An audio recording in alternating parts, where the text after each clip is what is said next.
if you want to turn on or off vibration on iPhone, here's a step-by-step guide on how to do it. First of all, go ahead to the main settings, all right? And then scroll a little bit down to the sounds and haptics. One of the ways to actually do it, you could just go ahead to the ringtone and then click haptics and make sure that you select synchronize for that step.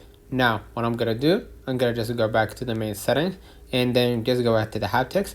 And in the haptics, you can keep it on always play so you can receive the ringtone, or play in silent mode, or do not play in silent mode, or never play. And that means that even if you turned your volume up, you will not receive any vibration during a call, message, whatever, right?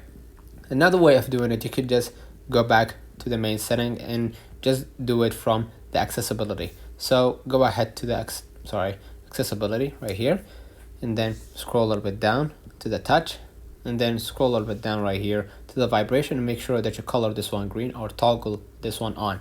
And when this switch is off, all vibration will in your iPhone will be disabled, including those for earthquake, tsunami, and other emergency alerts, God forbid. So basically, you can do another way, which is, you're using your phone with your hand right now, right? You can see the volume up and down, and above it you can see them like a switch at the top. You can use one finger, right, to move it forward or backward, and that will mean that if you move it forward, like across you, that means that you allow the volume to be on, so you will receive notifications and everything. And if you move it backward, you will just turn it into vibration, so any call, message, whatever it might be, you will receive it with vibration, not with sound. So this is how you do it. Let me know in the comments if this video helped you. Don't forget to like and subscribe, and thank you for watching.